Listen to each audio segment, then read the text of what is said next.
cuándo y si ha comenzado el año con una situación que ha sido, preocupante, que lo es verdaderamente y que, ha estado en la agenda por mucho tiempo y lo seguirá estando, es el coronavirus, con toda la cuestión que ha tenido y con toda la connotación en términos de los que han perdido la vida, de lo que ha sido la ciudad de Wuhan prácticamente puesta en cuarentena y, cómo han tenido que tratar el tema con diferentes cuestiones y con diferentes maneras para los que están justamente alojados allí, los que viven en otras ciudades chinas que no tienen que ver con Wuhan, donde fue casi que el epicentro de toda esta cuestión. Vamos a darnos un gusto, vamos a saludar a Néstor Bustamante, quien es vicepresidente de la Asociación de Argentinos que viven en China y tiene la deferencia de atendernos. Néstor, Javier te saluda, ¿cómo estás? Buenas tardes para vos, tengo entendido. Así es, muy buenas tardes para acá, para Alemania, muy buen día para ustedes, un gusto charlar con vos, Javier, y con la audiencia. Bueno, a propósito de Alemania, que está viviendo horas bastante complejas por el atentado, no sé si atentado, pero allí en Frankfurt, sí, un grupo o una persona de ultraderecha que asesinó como a 11 personas en un bar, una locura, ¿no?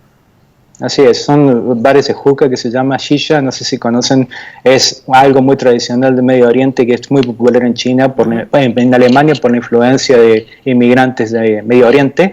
Shisha es una botella de agua en la cual uno puede fumar tabaco, claro, a través de esta botella de agua, y hay bares que tienen eso, se llama hookah, shisha, y una persona de extrema derecha alemana, que tenemos menos que en Estados Unidos, pero hay... ingresó a una cadena de bares, no era solamente uno, y mató a cerca de una decena de personas. Es algo muy, muy lamentable. Néstor, ¿en qué ciudad estás de Alemania ahora?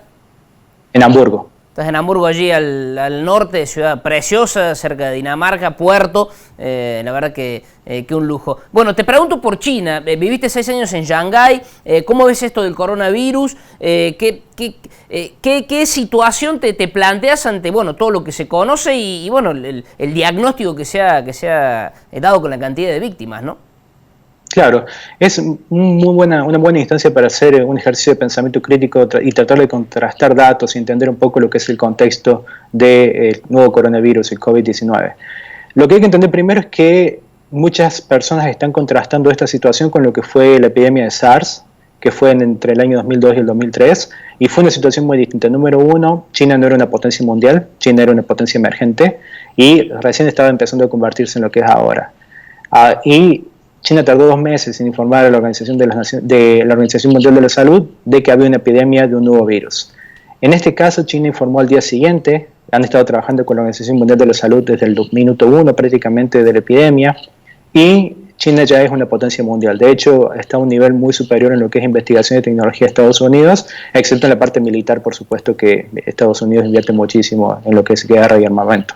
En lo demás, China, eso es lo que llevó principalmente a la guerra comercial entre China y Estados Unidos por la hegemonía tecnológica, en particular con la implementación de 5G. En ese contexto, China está pasando por una circunstancia que, contrastado con SARS, el virus es mucho más contagioso. Recordemos que SARS tuvo 8.000 infectados en total en un periodo de 7 meses, y acá ya llevamos 75.000 infectados en un periodo de menos de 2 meses. Entonces es mucho más contagioso. Por otro lado, la mortalidad es mucho más baja, alrededor de 2% de mortalidad contra un 10% de la mortalidad del SARS, lo cual no lo hace un virus total, algo que tengan que dejar de lado. Por eso es que las autoridades chinas están trabajando tanto para contener no solamente a Wuhan. Hay que entender que no es solamente la ciudad donde tuvo el brote que está siendo contenida, sino que una provincia enorme, un tamaño tal vez 2 veces el tamaño de la provincia de Córdoba, ha sido cerrada, que es la provincia de Hubei. La capital de Hubei es Wuhan, y es donde se produjo el brote del virus, pero toda Hubei está cerrada. Son 60 millones de habitantes que están en sus casas y que no podían salir de su apartamento a menos que tuvieran una autorización y con un calendario muy estricto de quién puede ir, a qué hora pueden ir a comprar al supermercado, a qué hora tienen que volver. Eso fue lo que desencadenó que nuestros 14 argentinos, muchos de tus colegas me dicen ¿por qué 14 si son en realidad 11 argentinos y 3 chinos? Porque para nosotros una persona casada con un argentino o una argentina ya es, y que tiene familia y que tienen hijos, para nosotros cuenta como una familia argentina. Así que de estos 14, pasado estas instancias casi un mes, que no llegaron al mes porque ya están en Ucrania, pidieron ayuda al consulado argentino en Beijing, que es el cual depende de la provincia de Hubei. Hay 4 consulados en China: Beijing, Pekín, Shanghai, Cantón y Hong Kong. Y empezó este trámite que tuvo la culminación de un trámite de alrededor de 10 días de coordinación con Ucrania, que tuvo en última instancia este resultado que ya han aterrizado en Ucrania nuestros compatriotas, junto con cerca de 47 ciudadanos ucranianos y unos 50 más de distintos países del mundo, algunos de Europa, también de Latinoamérica, como Costa Rica y República Dominicana. Claro. Néstor, te quería preguntar, perdón que te interrumpa, ¿por qué Ucrania, por qué Kiev ha sido el lugar donde fueron? Perfecto, es una muy buena pregunta y es una de las que más hacen en las entrevistas.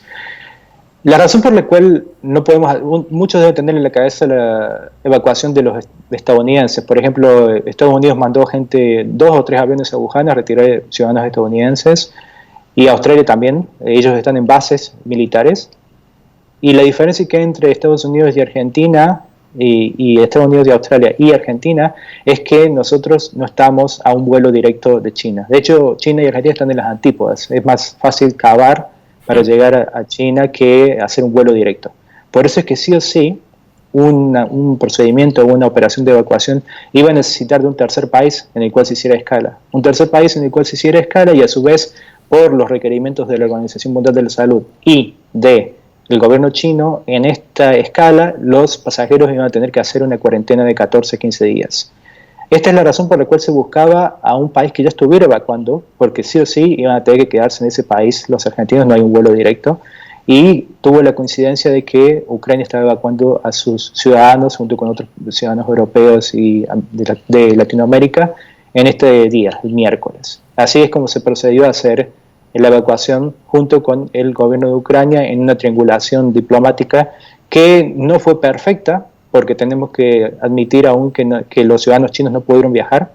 Entonces, y una de las familias decidió, un papá argentino, decidió ante la situación de tener que decidir entre dejar a su esposa sola, a la mamá de sus hijos sola en Wuhan, o quedarse con sus hijos, decidió quedarse con sus hijos.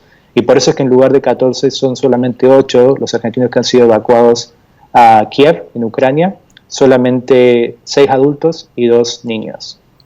Bien, Néstor, finalmente, ¿hay más o menos censado cuántos argentinos residen en China?